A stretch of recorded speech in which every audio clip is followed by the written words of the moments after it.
Good morning students. कल हम बात कर रहे थे linear differential equation of first order first degree कि एक फर्स्ट ऑर्डर फर्स्ट डिग्री की लीनियर डिफरेंशियल इक्वेशन किस तरह की होगी और उसे कैसे सॉल्व करना है। हमने बताया था एक लीनियर डिफरेंशियल इक्वेशन जो है फर्स्ट ऑर्डर फर्स्ट डिग्री की वो dy by d x plus p y is equal to q type की होगी where p and q are function of x। या इक्वेशन अपनी x के टर्म में भी लीनियर हो सकती है, तब उसकी फॉर्म होगी dx by d y plus p x is equal to q type की, जहाँ पे p और q फंक्शन ऑफ y होंगे। और इसका सॉल्यूशन हमने बताया था कि सॉल्यूशन अपना होगा y into integrating factor is equal to integration of q into integrating factor. आज कुछ प्रॉब्लम्स देखते हैं हम इस पर।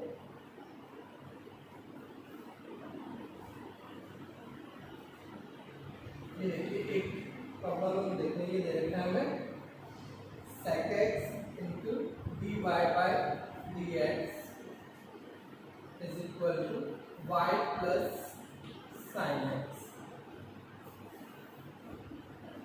ये डिफरेंशियल इक्वेशन दे रखी है हमें फर्स्ट ऑर्डर फर्स्ट डिग्री की, इसे सॉल्व करना है। सॉल्व करने के लिए सबसे पहले मैं देखना चाहूंगा कि मैं वेरिएबल सेपरेट कर सकता हूँ क्या, यानी x की टर्म dx के साथ y की टर्म dy के साथ इस तरह से कर सकते हैं क्या। तो ये देखिए यहाँ पे dy के साथ में ये x की टर्म आ रही है, dx को उधर ले जाऊँ तो ये y dx के साथ में रह जाएगा, तो वेरिएबल सेपरेट नहीं हो सकते। और इसमें चूंकि ट्रिग्नोमेट्रिकल फंक्शंस बीच में आ रहे हैं तो इक्वेशन हमारी होमोजीनियस भी नहीं है। देन मैं देखता हूँ कि इक्वेशन लीनियर देखिए, ये dy बाई dx और ये एक y की जो टर्म्स है वो केवल 1 डिग्री की है, यानी कि ये y की टर्म्स में लीनियर है। तो मैं इसे लीनियर के स्टैंडर्ड फॉर्म में लिखता हूँ, इसे मैं इस तरह से लिखता हूँ dy by dx is equal to, ये sec x में उधर ले जाता हूँ तो 1 बाई sec x हो जाएगा उधर जाके, या कहने की cos x हो जाएगा। तो ये हो गया y into cos x plus sin x into cos x, या कहने की dy by dx minus y cos x is equal to sin x cos x। ये देखिए ये इक्वेशन हमारी लीनियर बन चुकी है और ये अपने लीनियर के स्टैंडर्ड फॉर्म आ चुकी है dy by dx plus py where p is minus cos x is equal to q where q is sin x cos x।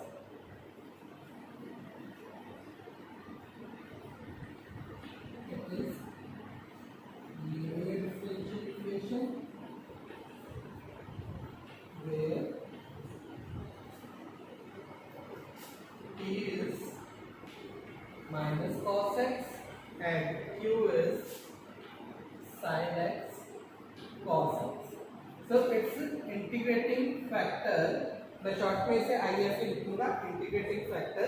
ये हमें पता है ये होता है हमारा e raise to power integration of p dx और से e raise to power integration of p हमारा है माइनस cos x। अब इसको इंटीग्रेट कर लें, cos x का integration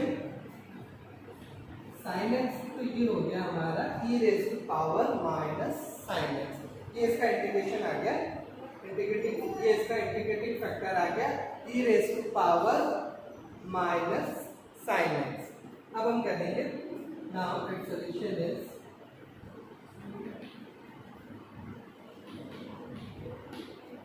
y into integrating factor is equal to integral of q into integrating factor dx plus, ये हमें पता है लीनियर डिफरेंशियल इक्वेशन अगर है हमारी तो उसका सॉल्यूशन आएगा y into integrating factor is equal to integration of q into integrating factor.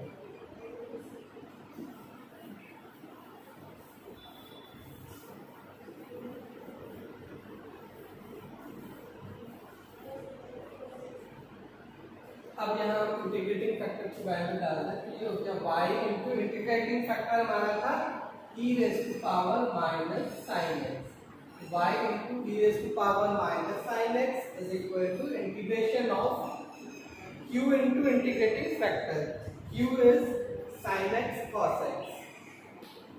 sin x cos x into integrating factor, it is e raised to power minus sin x dx. अब हमें ये integration करना है। इस integration को करने के लिए मैं मान लेता हूँ lightly sin x equal to t. So this implies cos x dx is dt. ये वैल्यू यहाँ पुट करना है y into e raised to power minus sin x हमारा t था, e raised to power minus t is equal to integration of sin x is t into e raised to power minus sin x means e raised to power minus t into ये cos x dx हमारा हो गया d. तो ये integration अब हमारे पास रह गया t into e raised to power minus t. अब इससे हम इंटीग्रेशन करेंगे by parts u into t से।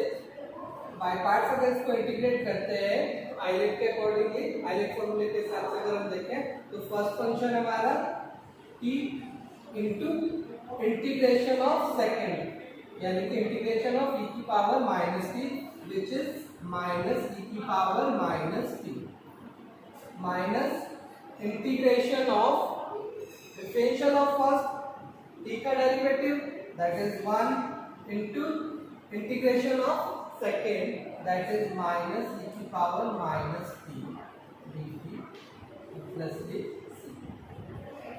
माइनस e की पावर माइनस t, ये minus minus plus integration e की power minus t dt plus c।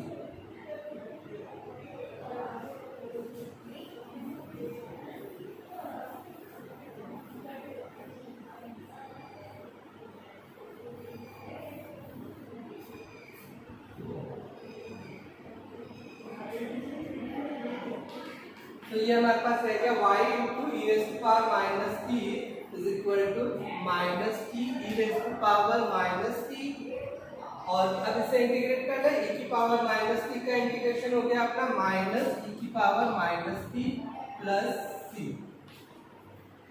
अब ये e raised to power minus t मैं उस तरफ शिफ्ट कर लूं तो मेरे पास यहाँ रह गया y is equal to minus t into e raised to power minus t और ये e raised to power minus t उधर जाके e raised to power plus t हो गया, ये आपस में कैंसिल, यहाँ पे भी ये कैंसिल, ये माइनस इन दोनों में से मैंने कॉमन ले लिया है तो यहाँ अंदर रह गया t plus 1 और plus c into e raised to power t। ये इंटीग्रेशन कांस्टेंट जो है c ये आपको शुरू में लगा लेना है। अगर ये आपने मिस कर दिया यहाँ पे तो आप ये गलती कर सकते हैं कि ये e की पावर माइनस की आप उधर शिफ्ट कर लें और सबसे जाके लास्ट में जाके अगर आपने c लगाया तो ये वाली टर्म हो सकता है आप मिस कर जाए, तो इस चीज का ध्यान रखना है। ये हमारे पास आ गया y is equal to minus t plus 1 plus c into e raise power t। अब हम t की वैल्यू रख लें, t हमारा था sin x, तो ये आ गया y is equal to minus sin x plus 1 plus c into e raise to power sin x। तो ये डिफरेंशियल इक्वेशन का सॉल्यूशन हमारे पास आ गया, y is equal to minus sin x plus 1 plus c into e raise to power sin x।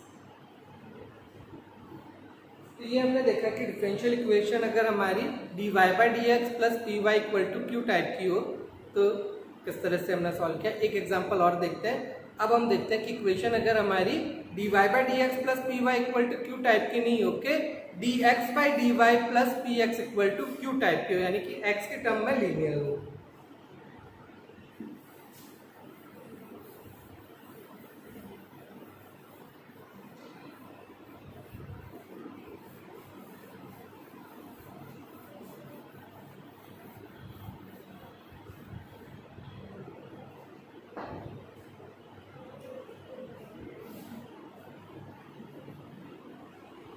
ये देखिए ये problem दे रखी है हमें 1 plus y square into d x is equal to tan inverse y minus x into d Y.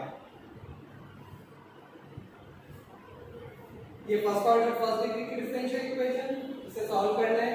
वही सबसे पहले मैं देखना चाहूंगा कि इक्वेशन में हम वेरिएबल सेपरेट कर सकते हैं या नहीं। वेरिएबल हमें दिख रहा है यहाँ पे सेपरेट नहीं हो सकते, dy के साथ में y और x दोनों की टर्म है। वेरिएबल सेपरेट नहीं हो सकते, ट्रिग्नोमेट्रिकल फंक्शंस बीच में आए हुए हैं तो होमोजेनियस वैसे ही नहीं है ये। अब मैं देखता हूँ क्या इक्वेशन लीनियर है क्या। लीनियर इक्वेशन के लिए मेरे पास या तो y की एक सिंगल टर्म हो, यानी इक्वेशन या तो dy/dx plus py equal to q type की हो। तो अगर y में लीनियर है तो y की एक सिंगल टर्म होनी चाहिए 1 डिग्री की, और अगर x के टर्म में लीनियर है तो x की सिंगल टर्म होनी चाहिए हमारे पास 1 डिग्री की। तो यहाँ देखिए y तो स्क्वायर में आ रहा है और tan इनवर्स y भी आ रहा है, तो y के टर्म में तो ये लीनियर नहीं है। x के टर्म में देखें तो मुझे केवल एक x की एक सिंगल टर्म मिल रही है 1 डिग्री की, यानी ये इक्वेशन हमारी x के टर्म में लीनियर है। तो मैं इसे स्टैंडर्ड फॉर्म में लिखना चाहूँगा, मैं इसे स्टैंडर्ड फॉर्म में लिखूँ तो ये इक्वेशन मेरे पास कुछ इस तरह की बनती है, dx/dy, ये dy निकल गया है और ये 1 + y² उधर शिफ्ट कर ले, तो इधर मेरे पास रह गया tan inverse y upon 1 + y² minus x upon 1 + y², या कह ले dx/dy plus 1 upon 1 plus y² into x is equal to tan inverse y upon 1 plus y²। ये माइनस का x अपॉन 1 plus y² था, इसको मैं इस तरफ ले आया, ये प्लस का हो गया। अब देखिए ये इक्वेशन हो गई dx/dy plus 1/y² into x is equal to tan inverse y upon 1 plus y²। अब ये देखिए x की टर्म में लीनियर होगी, dx/dy plus p x is equal to q, where p and q are function of y. So it is linear differential equation where p is 1/1 plus y² and q is tan inverse y upon 1 plus y². So its integrating factor is e raised to power integral of p dy, means e raised to power integral of 1 upon 1 plus y² dy. अब इसे integrate कर लें, 1 upon 1 plus y² का integration tan inverse y, तो ये integrating factor आ गया हमारे पास e raised to power tan inverse y. Now we know its solution is x into integrating factor is equal to integration of q into integrating factor and plus integration constant.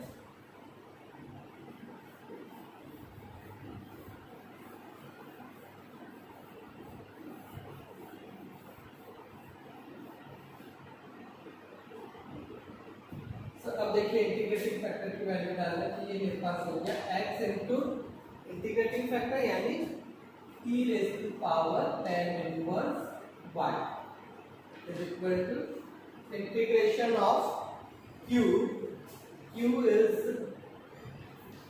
tan inverse y upon 1 plus y² into integrating factor, that is e raised to power tan inverse y dy plus c। अब देखिए ये integration करने के लिए मैं मान लेता हूँ late tan inverse y is p, so this implies 1 upon 1 plus y² dy is dt। tan inverse y को हमने d मान लिया, तो इसका differential 1 upon 1 plus y² dy is dt। अब ये वैल्यूज इक्वेशन में पुट करना है, तो यहाँ हमारे पास रहेगा x into e raised to power t, e raised to power tan inverse y था, tan inverse y हमारा t है, t हो गया x into e raised to power t is equal to integration of tan inverse y, that is t into e raised to power tan inverse y, that is e raised to power t, into 1 upon 1 plus y square dy, it is dt. अब इसे integrate कर लें, again ये t into e raise to power t है, तो again ये u into v से, इसे u इंटू v से करेंगे तो फर्स्ट फंक्शन t हमारा as it is into integration of second e raise to power t का integral e raise to power t minus integration of derivative of first function, that is derivative of t 1 into integration of second e raised to power t dt plus c. ये हो गया t e raised to power t minus integration of e raised to power t, that is e raised to power t plus c.